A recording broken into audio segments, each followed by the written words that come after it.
How's it going, ladies and gentlemen, boys and girls? Jeff Benjamin with 9 to 5 Mac. In this video, I explore my top iOS 14 changes and features. Check it out right now. 9 to 5 Mac on YouTube is sponsored by TenorShare's Reboot. Ever found your iPhone stuck on an Apple logo like this? Not only can TenorShare's Reboot fix this problem, but it can also do a whole lot more. Simply connect your iOS device to your Mac and instantly gain access to awesome features like the ability to enter or exit recovery mode with a single click like this. That feature by itself seems cool enough, but with the Reboot, you gain access to a whole bunch of other repair features as well. In fact, TenorShare says it can fix 150 plus iOS, iPadOS, and tvOS issues. It can help you recover iOS to normal without data loss. It can even help you downgrade from an iOS beta like this. Click the link in the description for more details, and special thanks to TenorShare for sponsoring 9 to 5 Mac. So iOS 14 brings so many usability features to the table. For instance, you know what it's like when you're browsing along and this comes up. I mean, you're glad your friend's calling you, but you're annoyed at the same time because it basically just takes up the entire screen, which is super annoying, right? Well, in iOS 14, that is a thing of the past thanks to the new banner-style incoming call notification. So when you go to settings and you go to phone, you're gonna see where it says incoming calls. Now, by default, this is set to banner. I set it to full screen so I could just demonstrate to you how annoying the full screen used to be. But in iOS 14, you can now set this to a banner-style incoming display. And this is one of my favorite features easily because this is something we've been dealing with ever since, the original iPhone, where whatever you happen to be doing was completely interrupted by an incoming phone call. But now, yes, as you can see there, now look, I'm still browsing along, the incoming call comes in, I can acknowledge it, I can take action, I can answer it, I can dismiss it if I want to do that. It is really nice. If I swipe up like that, you can still see the call is ringing. Just tap there. There's the full screen interface. It is such a nice change to have that in iOS 14. Now, another much wanted feature over the years in iOS is the ability to change the default browser. So you saw DuckDuckGo there, you saw Google Chrome. So if I go into the settings or the preference panel for one of the eligible browsers, and your browser of choice will need to be updated for iOS 14 for this to work, but there you can go in and assign your favorite browser as the default browser. So when I open a link, it's going to open in the default browser. So I'm just going to give it permission that first time, and then from there on out, I can open up links in that default browser. Now, there is a bug in this version of iOS 14 where when you reboot, it will reset that browser back to default, so just keep that in mind. My next big favorite feature in iOS 14 is picture-in-picture support. Of course, we've had this on the iPad for a while, but it is so nice to have picture-in-picture finally on the iPhone. Man, 3 features in a row that are just knocking it out of the park. I can go ahead and browse along or do whatever I want to do, use whatever apps, and still enjoy the video at the same time. Now, if you simply swipe up like that, that will automatically invoke picture-in-picture. That is an option that you can set up here, or by default, it's enabled. Start picture-in-picture automatically in the settings. You can also toss it around the 4 different areas or 4 different corners of your iPhone. You can dismiss like that, still keep the audio playing if you want to give full attention to what's on screen, and then bring it back just like the iPad can do with picture-in-picture. And you can also double tap the interface to make it large or make it smaller. Just like that. Now what's really cool is that you can do picture-in-picture with FaceTime calls. So you're talking to a friend or you're talking to a frog statue. Hey, I'm not judging over here. But this is so cool because you can carry on a conversation. So you can be in another app, maybe you're reading something from a website, and that friend can see you at the same time and you can see them. Super cool feature. Now, iOS 14 comes with lots of different privacy enhancements. We're just going to talk about a few here. The first one I want to talk about, the one that stands out the most, is the ability to enable approximate locations instead of having a precise location. So all you need to do is once it requests your location, you can tap the precise button to turn that off, and that protects your privacy by not pinpointing exactly where you are. It just gives a general location in the area. So that's perfect for weather apps and things like that. So here you can see I go into the privacy settings where I can toggle the precise location on or off. Another really awesome privacy-oriented feature is the ability to limit the amount of photos that you share with an app. So previously, it was all or nothing. You either gave access to all of your photos or you didn't allow access at all. But now in iOS 14, you can go in and select specific photos that you want to give access to. So here, I'm just going to select a few photos, and that's all I want Instagram to have access to. Just these 4 right here.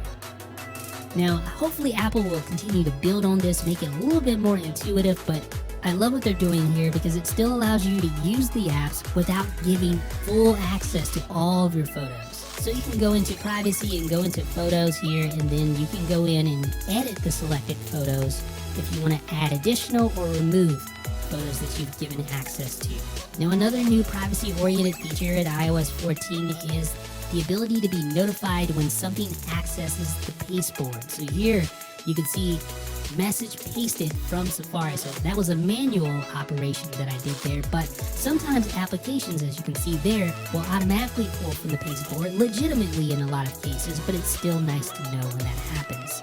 And then here you get the privacy report in Safari. So this will tell you all about trackers that are trying to profile you, and it'll tell you which trackers have been blocked.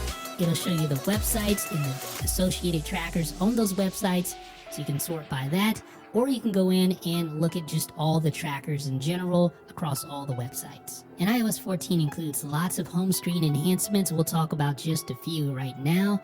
So one of the cool things is that if you slide your finger on the page dots, you can quickly cycle through all of your pages just like that. Now, another thing is that you can tap anywhere, tap and hold anywhere on the home screen to enable jiggle mode. Now, if you tap the page dots while jiggle mode is enabled, you can enter the edit pages view. And this allows you to disable or enable any of the home screen pages with just a tap.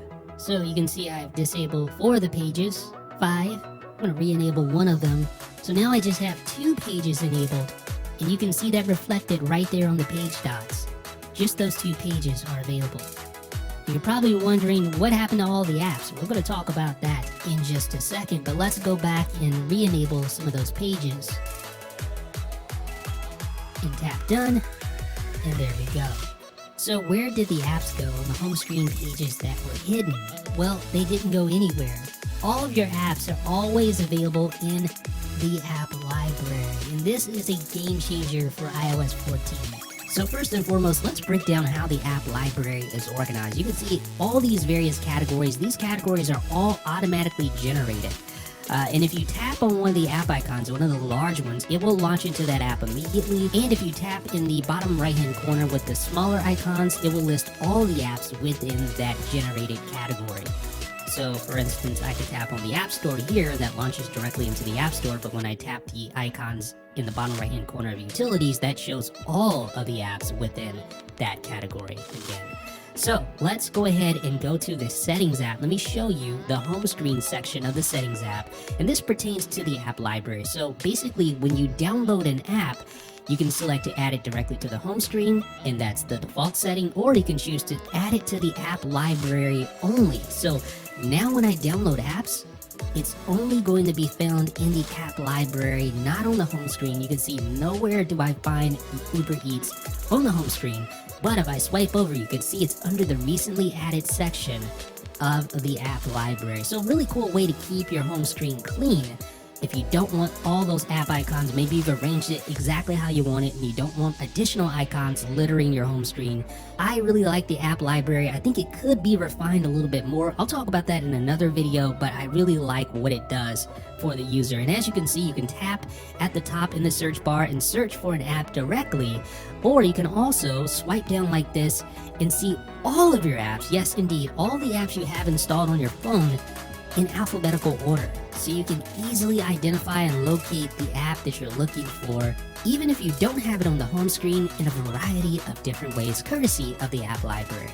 Now let's talk about some of the awesome music app enhancements. The biggest enhancement that you'll notice is with the Now Playing interface that displays the album artwork with corresponding matching or complementing background. So here you can see the background definitely complements this album artwork. When I go to the next, look how it changes rapidly. Now we get a green background, now it goes back to pink. I don't know what you guys think, but I think the new music app looks great. And another feature that you may appreciate is that it will remember where you left off. So if I kill the music app like that, and I go back to the now playing screen, I can resume the music right where I left off. Very nice feature to have. And now there's also autoplay. So say I'm playing one song and it will end after I play that one song. Well, if I tap the infinity button there, iOS 14 will intelligently generate an up next cue based on the music that you're currently listening to. So that will help you to keep the tunes flowing. App clips are lightweight versions of apps in iOS 14 that allow for some functionality. And this is handy because, as you can see, if you really need an app right at the moment, sometimes they take a long time to download, as is the case here. But lightweight app clips have to be 10 megabytes or less, so they more or less launch instantly. As you're going to see here, here's the app clip card. Just tap open and the Waterminder app launches instantly. Now, of course, this is just a clip or a portion of the app. You can download the full app later, but this allows you to get instant functionality to some parts of the app just like that. And this could be handy. Say you're in a coffee shop and you need to get your rewards, well, you can download a portion of the app to allow you to redeem your rewards, or whatever the case may be. And these app clips can launch via location-based Siri suggestions, NFC, or as you can see here, direct link. But most of the time, you're probably going to see an NFC tag in a store or something like that if you want to quickly download a portion of the app that you need right then and there. So again, here's Chibi Studio from our friend Guy Rambo. I think as time goes on, you're going to see a lot more app clips out in the wild. Very cool functionality for quick access to app features. Now, there's also emoji search. Now, I know a lot of people are going to say, Jeff, emoji search, you're going to make this a top feature. Well, for me, as someone who loves to use emoji, I think this is a great feature. This allows you to quickly search for any emoji in the full emoji library. How many times have I said emoji, by the way? But this is genuinely useful. I find that I use this all the time when having iMessage conversations, and I like how it suggests related terms as well. Alright, so now let's talk about widget improvements in iOS 14. Just like in previous versions, if you swipe over, you get the sort of widget center area, which is dedicated exclusively to widgets, and you can add or remove widgets here, rearrange them if you want to. So let's talk about that right now. So you can see I have the podcast and battery widget, I have the clock widget, and I also have the weather widget. And you can see they're all three different sizes here for these widgets, and that's something that's really cool about widgets in iOS 14. So let's talk about editing. So if I long press, I can select Edit Home Screen, and you may have noticed that plus button in the upper left-hand corner before. We'll discuss that in a few, but that's how you add additional widgets. You can also tap the minus sign to remove a widget, just like that. And let's go ahead and tap the plus button, and now you see your list of widgets you can search. You can scroll through, there's widget suggestions at the top, and then there's your full categories at the bottom. And this includes third parties as well, but here's the music widget. You see 3 different sizes for recently played, small, medium, and large. And if you want to add that to the widget center, you can simply tap Add Widget down below like that, or drag. You can see there's kind of a bug here. So you have to swipe back over. Sorry, that's a little bit embarrassing, but hopefully Apple will address that bug in future updates. Alright, so I'm going to re-add that large weather widget. Just tap Add Widget. And there it appears right there. So our widget area is looking pretty nice. Now I can long press and also edit certain widgets as well. So in this instance, I can go in and change the location for the weather forecast. So let's head over to Apple HQ in Cupertino, and there we go. Now, certain apps can have different types of widgets. So you see here for stocks, I have the watch list, 3 different sizes, but I also have a small symbol widget as well. So there can be different types of widgets along with the different sizes as well. Alright, so we're going to add the third-party Themes app widget.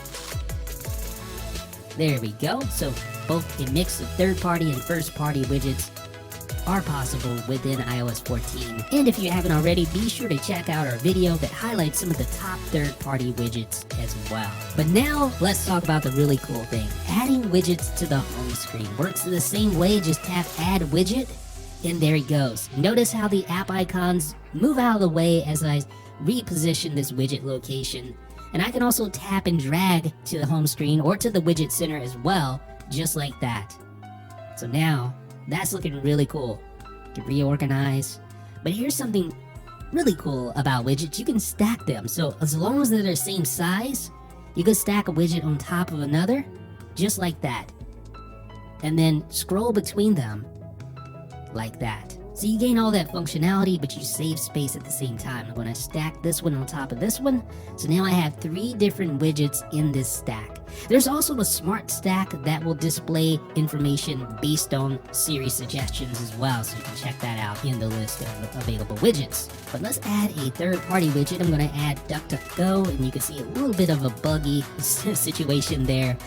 But we have it on screen. So this allows us to not only search with DuckDuckGo, but also launch our favorites directly from the home screen like that. So pretty cool widget. There's going to be, like I said, a ton of different widgets available. Be sure to check out our video that kind of highlights some of the top ones. And we're really just seeing the beginning right now of widgets on iOS 14. So you can see I stacked those 2 together to save space. And of course you can move widgets over to other home screens as well, home screen pages, just like that. So ladies and gentlemen, what do you guys and gals think about iOS 14? In particular, what do you think about my top feature picks for iOS 14? Let me know down below in the comments, and if you appreciated this video, please leave me a thumbs up. It helps other people find it as well. This is Jeff with 9to5Mac. Special thanks to TensorShare's Reboot for sponsoring 9to5Mac. Have you ever been stuck on an Apple logo like this? Well, Reboot makes it easy to fix that problem. Plus, it can do all sorts of other cool things like booting directly into recovery mode with just a single click. Yep, it's that easy. Click the link in the description for more.